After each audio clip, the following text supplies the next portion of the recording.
My name is Olivia Johson. I am 70 years old. Before you judge me, before you say I would never do that, listen to me carefully. Learn from my life, because what happened to me can happen to anyone who mistakes waiting for love for loyalty. I waited 50 years for one man, and by the time I realized the truth, there was nothing left to wait for. Sit with me for a moment. You will learn a lot from what happened to me.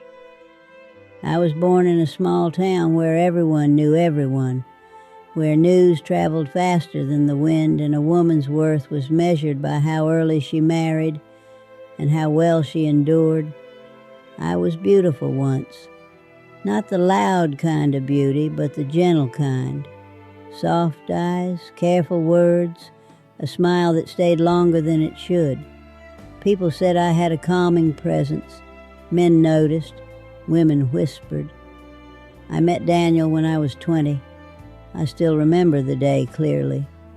The sun was low, painting everything gold, and he laughed in a way that made you feel chosen just by hearing it. He spoke of dreams, big dreams. He wanted to travel, to escape poverty, to become something more. I believed in him before I believed in myself.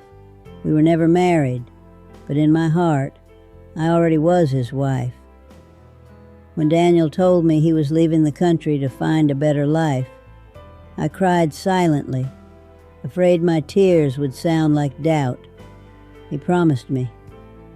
He held my hands and looked into my eyes and said, "Wait for me, Olivia. I will come back.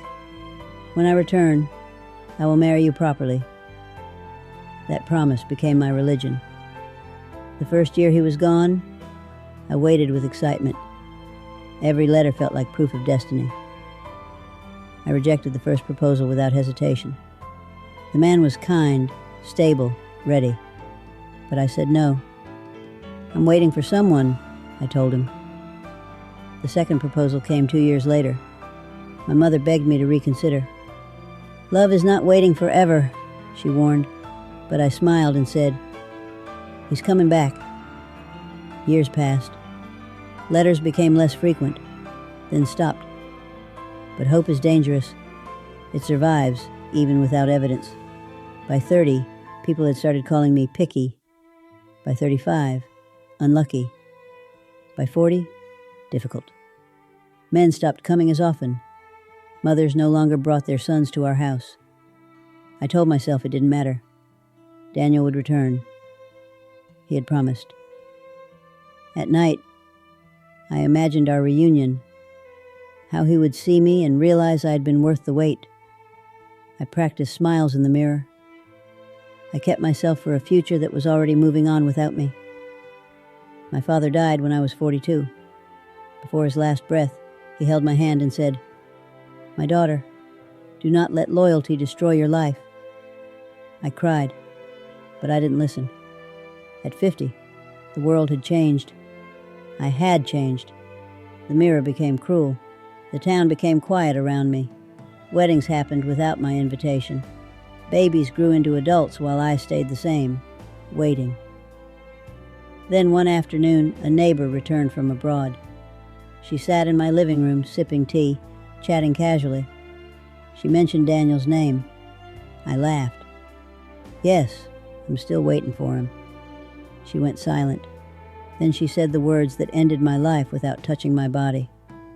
"Olivia, Daniel is married. He has 4 children, grown ones." I didn't scream. I didn't faint. I felt something worse, emptiness. She showed me pictures on her phone. There he was, older, smiling, his arm around another woman, children who looked loved, a life fully lived. While I was waiting, he was living. That night I cried like a child who had been forgotten at a bus stop for 50 years.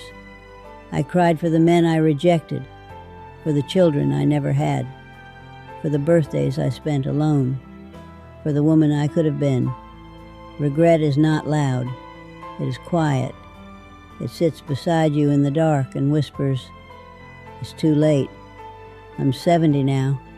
I wake up to silence, no grandchildren calling. No husband coffin in the next room. Just memories and the echo of a promise that was never kept. Love should not require you to pause your entire existence. Waiting should have an expiration date. And promises, especially from people chasing dreams, should never cost you your future. If you're listening to me now, if you're holding on to someone who left you behind, if your life is on pause because of someday, please hear this from a woman who lost everything to hope. Do not wait so long that life finishes without you. My name is Olivia Johson. This is my story, and I pray you do not repeat it.